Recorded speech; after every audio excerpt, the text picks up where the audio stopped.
Alright guys, so we've been talking about acceleration as a function of time, velocity as a function of time, and position as a function of time. But there are a lot of situations in physics where acceleration is a function of velocity. And the main time this comes up is for a drag problem or an air resistance problem, where the faster we move, the more air resistance we have, and then of course that force changes the acceleration. So when we're doing problems with acceleration as a function of velocity, there are a few integrals and derivatives that we need to know that we haven't talked about yet. So I'm going to tell you what these are to memorize. Your calculus teacher may explain to you why they are what they are, but I'm just going to tell you the ones that you need to know for these types of problems. So for the first one, we're taking the integral of something we could define as being 1 over u. And if you have the integral of 1 over u, then the answer should always be 1 over u prime, which is the derivative of u, times the ln of u plus c that we always get when we take indefinite integrals. So let's look at a couple of examples. So for the first example, we have the integral of 1 over 2x with respect to x. So in this case, u equals 2x. So I start out by writing 1 over the derivative of 2x, which would just be 1 over 2. And then I take the natural log of u, which would just be, in this case, the natural log of 2x. And then we get plus c. Alright, for the second one, we have the integral of 1 over 2 minus 3x dx. So in this case, the u is actually the 2 minus 3x, everything we see in parentheses there. Now, of course, the derivative of 2 is just 0, so we don't have to worry about that. So what we're really looking at there is the derivative of negative 3x, which of course is negative 3. So it's going to be 1 over negative 3, or negative 1 over 3, times the natural log of 2 minus 3x plus c.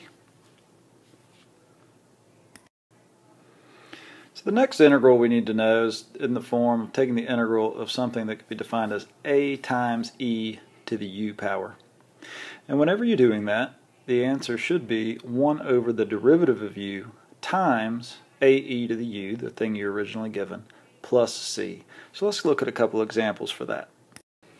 And actually, we're just going to look at one example. So let's say you want to take the integral of 5e to the negative 0.2x with respect to x. So first thing we do is we do 1 over u prime, or 1 over the derivative of u. In this case, the u is our negative 0.2x.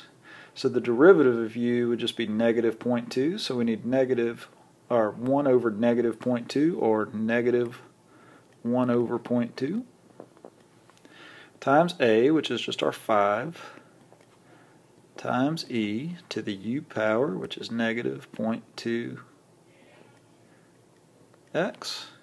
And then we have our plus c. So if we want to simplify that, we're going to do negative 1 over 0.2 times 5, which comes out to be negative 25, e to the negative 0.2x plus c. So that's another integral you're going to need to know for these acceleration as a function of velocity problems that we're about to start solving. Alright, the last bit of calculus that you're going to need to know for these problems that we haven't talked about yet is if you want to take the derivative of something that is ae to the u. And if you're taking the derivative of something that can be described as ae to the u power, then you always get the derivative of u times ae to the u. So let's look at an example for that. So the example I've given you here was actually the answer to our last problem. So when we take the derivative, we should get our question for the last problem. So if y equals negative 25e to the negative 0.2x, and I want to take the derivative of y with respect to x, then the first thing I'm going to do is I'm going to write out the derivative of u, and u is negative 0.2x, so the derivative of u is just negative 0.2. And then I'm just going to multiply that by what I was given to begin with. So that's going to be negative 25e to the negative 0.2x. And if I multiply negative 0.2 times negative 25, that gives me a positive 5. So I get 5e to the negative 0.2x. which, as we could see from our last slide, was the question I gave you for the last example. So those are the two integrals and the one type of derivative you're going to need to be able to take for these acceleration as a function of velocity problems that we're about to start learning about. So make sure that you memorize these three. You will need them for the rest of the year.